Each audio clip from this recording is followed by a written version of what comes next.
안녕하세요. 생각 많은 남자입니다. 오늘은 기독교 신앙과 팬심에 대해서 생각해 보려고 합니다. 인간에겐 자유롭고 싶은 본능, 무언가를 지배하고 통제하고 싶은 본능도 있지만 정반대로 종속되고 순종하고 싶은 본능, 완벽하다고 생각하는 대상을 경외하고 숭배하고 싶은 본능도 있습니다. 소위 말하는 팬심, 덕후질, 빠심에서 이 본능을 쉽게 확인할 수 있죠. 특정 연예인을 좋아하는 팬들의 모습을 관찰하면 참 재미있습니다. 팬들은 그 연예인을 완벽하다고 생각합니다. 그 연예인의 위대함을 표현하고 감탄함으로 즐거움을 얻습니다.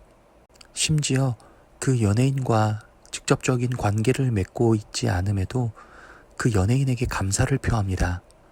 한마디로 팬들은 그 연예인을 사랑합니다. 대상이 다를 뿐 인간이 관심을 가지는 모든 분야에서 이와 비슷한 반응을 관찰할 수 있습니다. 음악, 문학, 미술, 스포츠, 엔터테인먼트 등등. 처음엔 뭔가 이유가 있어서 그 대상에 대해 환호하고 감탄하고 좋아하죠. 하지만 나중에는 그냥 그 대상이기 때문에 추종합니다. 더 나아가 그 대상을 더 좋게, 더 괜찮게, 더 그럴듯하게 포장합니다.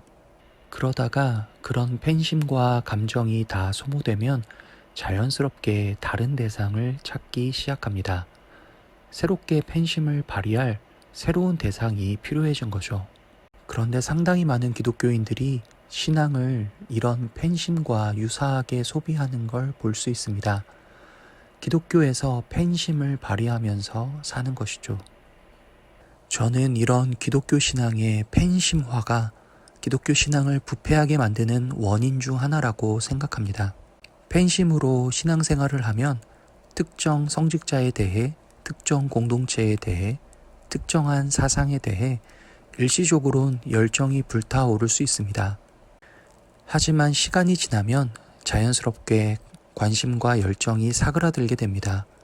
팬심이 소비되고 사그라지는 것과 똑같은 원리죠. 감정이 소모되면서 무감각해지게 됩니다. 이렇게 느낌이 고갈되고 나면 다른 대상이 필요해집니다. 다음 대상을 계속 기독교 안의 카테고리를 선택한다면 그나마 신앙생활을 이어가긴 할 것입니다. 다른 교회, 다른 성직자, 혹은 다른 기독교 활동 등. 하지만 기독교 밖에서 팬심할 대상을 찾는 순간 신앙생활 자체가 끊어지기 쉽죠.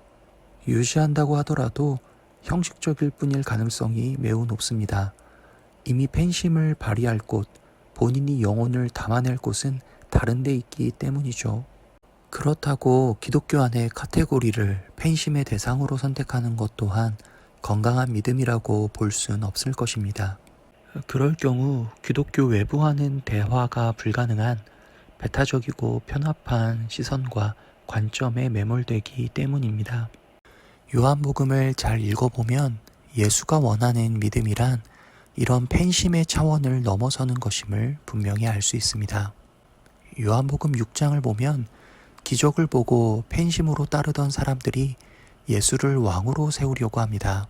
그때 예수가 영생을 얻으려면 자신의 살과 피를 먹어야 한다고 말하자 12명의 제자를 제외한 모든 사람들이 의아해하면서 떠나죠. 이 본문은 팬심과 믿음이 같지 않음을 보여줍니다. 물론 우리가 팬심의 영역을 거치지 않을 수는 없습니다. 어떤 의미에서 팬심의 단계가 없으면 신앙 자체가 불가능하죠. 그러나 진정한 믿음에 닿기 위해선 팬심의 단계를 넘어 진실하게 하나님을 만나는 그런 도약이 필요합니다.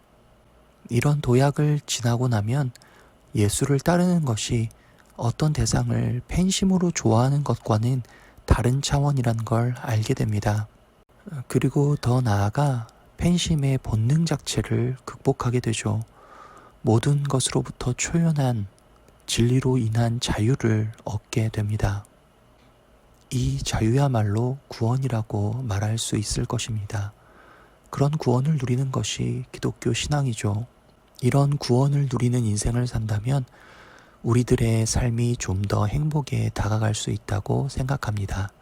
감사합니다. 생각 많은 남자의 생각이 도움이 되셨다면 구독과 좋아요를 부탁드립니다.